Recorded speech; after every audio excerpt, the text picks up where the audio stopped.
Ring में एक महिला के सामने मर्द को उतार दिया। आपके मनोरंजन के लिए एक पुरुष सबके सामने एक महिला को पीट रहा है। कुछ याद आया? अगस्त के महीने में सोशल मीडिया इस तरह के वाक्यों से पटा हुआ था। इन पंक्तियों के केंद्र में थी अल्जीरिया की बॉक्सर ईमान खलीफ, क्योंकि 1 अगस्त को पेरिस ओलंपिक में इटली की एंजेला करीनी और अल्जीरिया की ईमान खलीफ के बीच मुकाबला था। मैच शुरू हुए 46 सेकंड भी नहीं हुए थे, तभी ईमान खलीफ ने एंजेला को ऐसा मुक्का मारा कि उसकी आवाज़ दुनिया में दूर दूर तक गूंजी। मैच खत्म होने के बाद रोते हुए एंजेला बाहर आई और उन्होंने कहा कि इससे पहले उन्होंने इस तरह का मुक्का कभी नहीं खाया। दुनिया भर में इस मुकाबले को संशय की नज़र से देखा गया। कहा जाने लगा कि एक महिला बॉक्सर के सामने पुरुष मुक्केबाज को उतार दिया गया था। इन आरोपों के साथ साथ अल्जीरिया की बॉक्सर ईमान खलीफ के जेंडर पर भी सवाल उठाए जाने लगे। इसके बाद भी 25 साल के मुक्केबाज ईमान ने पेरिस ओलंपिक में गोल्ड मेडल जीत लिया। ओलंपिक के समापन हो जाने के कई दिन बाद भी हम इस मामले का जिक्र इसलिए कर रहे हैं क्योंकि एक मेडिकल रिपोर्ट में दावा किया गया है कि ओलंपिक की गोल्ड मेडलिस्ट ईमान खलीफ कथित तौर पर एक पुरुष है।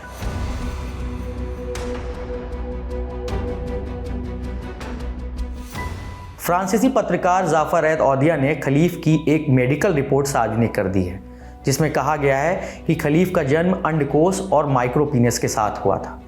फ्रेंच मीडिया ले कॉरेस्पॉन्डेंट में प्रकाशित औदिया की रिपोर्ट में गर्भाशय भी मौजूद न होने की बात लिखी है। जाहिर है इस रिपोर्ट में कई मेडिकल टर्म्स का इस्तेमाल हुआ है जिन्हें हम एक्सपर्ट्स के जरिए समझते हैं। तो जो ये बताया गया है कि उसके अंदर जो है माइक्रोपेनिस और टेस्टिस थे। टेस्टिस का मतलब ही कि मेल पार्ट था। माइक्रोपेनिस का मतलब कि पेनिस की ग्रोथ पूरी नहीं हुई है। इट वॉज देयर बट वो पूरी ग्रोथ नहीं हो पाई है। ग्रोथ डेफिशिएंसी की वजह से नहीं हो पाई होगी, कोई हार्मोनल इम्बैलेंस होगा, डेफिनेटली बायोलॉजिकल मेल है। जब XY फैक्टर है उसके अंदर तो दैट मीन्स मेल है ना। XX का तो कहीं जिक्र ही नहीं है। जब XY है तो XY का मतलब ही मेल है। अगर हम कहीं ना कहीं उस रिपोर्ट में ये होता कि हाँ XY उसके अंदर जीन्स हैं तो हम कहते कि हाँ वो फीमेल फैक्टर है उसके अंदर, पर ऐसा तो कहीं भी मेंशन नहीं है। साफ लिखा हुआ है कि XY ही है उनके अंदर, तो XY का मतलब ही मेल कैरेक्टर है और टेस्टिस और पेनिस मेल कैरेक्टर में ही आएंगे। अगर डेफिशिएंसी है हॉर्मोन्स की, इस वजह से वो पेनिस पूरा नहीं पनपा है, अदरवाइज वो मेल फैक्टर ही काउंट होगा। फीमेल फैक्टर का उसमें कोई लेना देना नहीं है। आपकी जानकारी के लिए बता दें कि इस रिपोर्ट को पेरिस में क्रेमलिन बिसेटे अस्पताल और अल्जीरिया के एक अस्पताल ने मिलकर तैयार किया था। इसमें यह भी बताया गया था कि ईमान खलीफ 5 अल्फा रिडक्स की कमी से भी जूझ रही थी। एंड्रोजन और एस्ट्रोजन 2 हार्मोन्स होते हैं जो 5 अल्फा जो होता है एंजाइम उसको प्रोड्यूस करता है। अगर इसकी डेफिशिएंसी होगी तो ये दोनों हार्मोन्स जो हैं ये प्रोड्यूस नहीं होते अच्छी मात्रा में, जिसकी वजह से जो सेक्सुअल हार्मोन्स होते हैं चाहे वो मेल के हों चाहे वो फीमेल के हों, उनमें डेफिशिएंसी आ जाती है, वो कम पनपते हैं।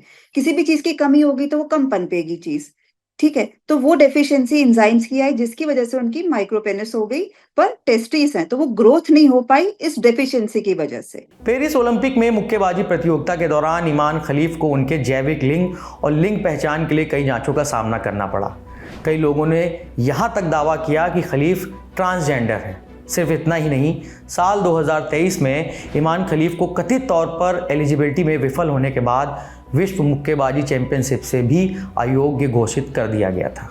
इस मामले पर आप अपनी राय हमें कमेंट बॉक्स में दे सकते हैं। बाकी देश दुनिया की तमाम खबरों को जानने के लिए देखते रहिए दी लल्लन टॉक।